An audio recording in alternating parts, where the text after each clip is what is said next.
Israel ദൂതന്മാർ വഴി ഏതു രാജാവിനോടാണ് നിന്റെ ദേശത്തിലൂടെ കടന്നുപോകാൻ തങ്ങളെ അനുവദിക്കണമെന്നപേക്ഷിച്ചത്? ഏദോം രാജാവിനോട്. ഇസ്രായേലിനോട് പൊരുതാൻ സീഹോൻ താവളമടിച്ചതെവിടെ? യാഹാസിൽ. ജെഫ്ത ഗിലെയാദുകാരെയെല്ലാം ഒന്നിച്ചുകൂട്ടി യുദ്ധം ചെയ്തതാരോടാണ്? എഫ്രായിമിനോട്. അബദോന് എത്ര പുത്രന്മാരുണ്ടായിരുന്നു? 40 പുത്രന്മാർ. ആരു തന്റെ അടുത്തു വന്നുവെന്നാണ് മനോവയുടെ ഭാര്യ അവനോട് പറഞ്ഞത്? ഒരു ദൈവപുരുഷൻ. മനോവയും ഭാര്യയും നോക്കി നിൽക്കെ ബലിപീഠത്തിലെ അഗ്നിജ്വാലയിലൂടെ ഉയർന്നു പോയതാര്? കർത്താവിന്റെ ദൂതൻ. ഫിലിസ്ത്യർക്കെതിരായി ഒരു അവസരം പാർത്തിരുന്നതാര്? കർത്താവ്. സാംസൺ കഴുതയുടെ താടിയെല്ലെറിഞ്ഞു കളഞ്ഞ സ്ഥലത്തിന് ലഭിച്ച പേര്? റാമാത്ത് ലേഹി. ഗാസ നിവാസികൾ സാംസനെ കൊല്ലുന്നതിന് വേണ്ടി രാത്രി മുഴുവൻ പതിയിരുന്നതെവിടെ? പട്ടണവാതിൽക്കൽ. അഭ്യാസം പ്രകടിപ്പിക്കാൻ കൊണ്ടുവന്ന സാംസനെ അവർ നിർത്തിയതെവിടെ? തൂണുകളുടെ ഇടയിൽ. മിക്ക പണം അമ്മയെ ഏൽപ്പിച്ചപ്പോൾ അവൾ അതിൽ നിന്ന് എത്ര വെള്ളി നാണയങ്ങളാണ് എടുത്തു തട്ടാനെ ഏൽപ്പിച്ചത്? 200 വെള്ളി നാണയങ്ങൾ. ഭക്ഷണം കഴിച്ച് ക്ഷീണം മാറ്റുക, വെയിലാറുന്നതുവരെ താമസിക്കുക. എത്രാം ദിവസമാണ് യുവതിയുടെ പിതാവ് ലേവ്യനോട് ഇങ്ങനെ പറഞ്ഞത്? 5-ാം ദിവസം. ആരുടെ പിൻതലമുറയാണ് നിത്യനിന്ദയ്ക്ക് പാത്രമാകുന്നത്? പാപികളുടെ പിൻതലമുറ. ചന്ദ്രനെ നോക്കി നിർണയിക്കുന്നതെന്ത്? ഉത്സവ ദിനങ്ങൾ. കർത്താവിനെ പ്രീതിപ്പെടുത്തിയതാര്? ഹെനോക്ക്. അഹറോനെ വിശുദ്ധ തൈലം കൊണ്ട് അഭിഷേചിച്ചു നിയോഗിച്ചതാര്? മോശ. ശക്തനായവനെ പൂർണ്ണമായി പിൻചെന്നതാര്? ജോഷ്വ. ദാവീദ് തുടച്ചു മാറ്റിയത് ആരെ? ചുറ്റുമുള്ള ശത്രുക്കളെ. സോളമൻ പ്രിയങ്കരനായതെങ്ങനെ? സമാധാനപൂർണമായ ഭരണം നിമിത്തം. ജെറോബോവാം ആരെയാണ് പാപമാർഗത്തിൽ നടത്തിയത്? എഫ്രായിമിനെ. ചുഴലിക്കാറ്റ് വലയം ചെയ്തതാരെ? ഏലിയായെ. സെന്നാകെരീബ് യൂദായിലേക്ക് അയച്ചതാരെ? റബ്ശക്കയെ. ദൈവം ശത്രുക്കളുടെ മേൽ അയച്ചതെന്ത്? കൊടുങ്കാറ്റ്. എങ്ങനെയാണ് പ്രഭാഷകൻ ജ്ഞാനത്തെ കണ്ടെത്തിയത്?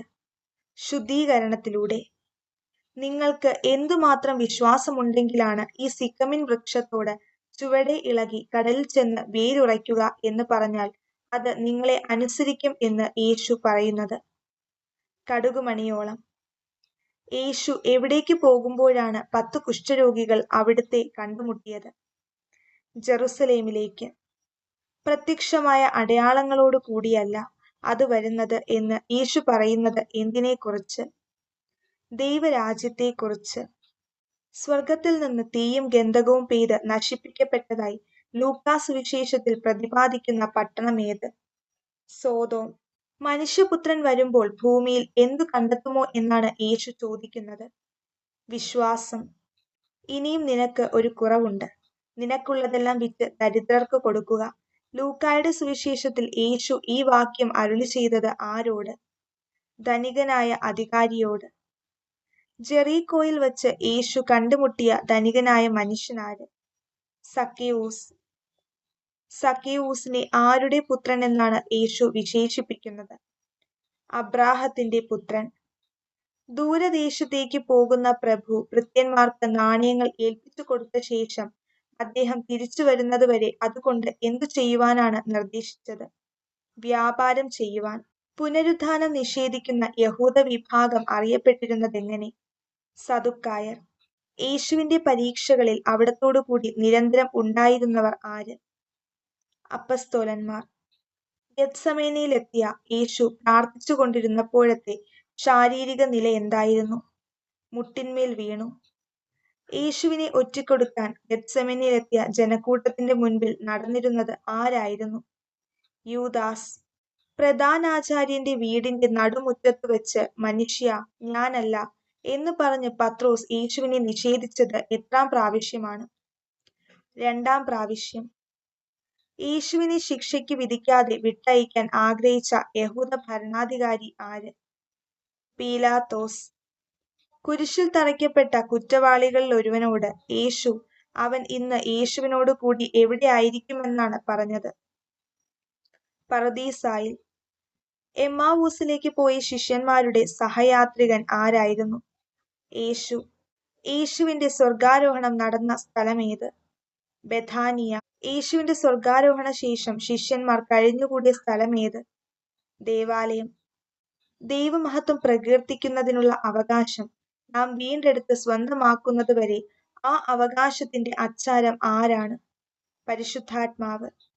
അത് നിങ്ങൾ നേടിയെടുത്തതല്ല, ദൈവത്തിന്റെ ദാനമാണ്. ഏത്? രക്ഷ. ക്രിസ്തുവിന്റെ ദാനത്തിനനുസൃതമായി നമുക്ക് ഓരോരുത്തർക്കും നൽകപ്പെട്ടിരിക്കുന്നത് എന്താണ്? കൃപ.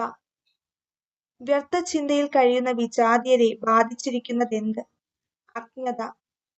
ആരെപ്പോലെ ദൈവത്തെ അനുകരിക്കാനാണ് പൗലോസ് എഫേസോസുകാരെ ഉപദേശിക്കുന്നത്? വത്സല മക്കളെ പോലെ. ക്രിസ്തുവിന്റെ ശരീരമെന്ന് പൗലോസ് വിശേഷിപ്പിക്കുന്നത് എന്തിനെയാണ്? സഭയെ. തിന്മയ്ക്കെതിരെയുള്ള പോരാട്ടത്തിൽ അരമുറുക്കേണ്ടത് എന്തുകൊണ്ടാണ്? സത്യം കൊണ്ട്.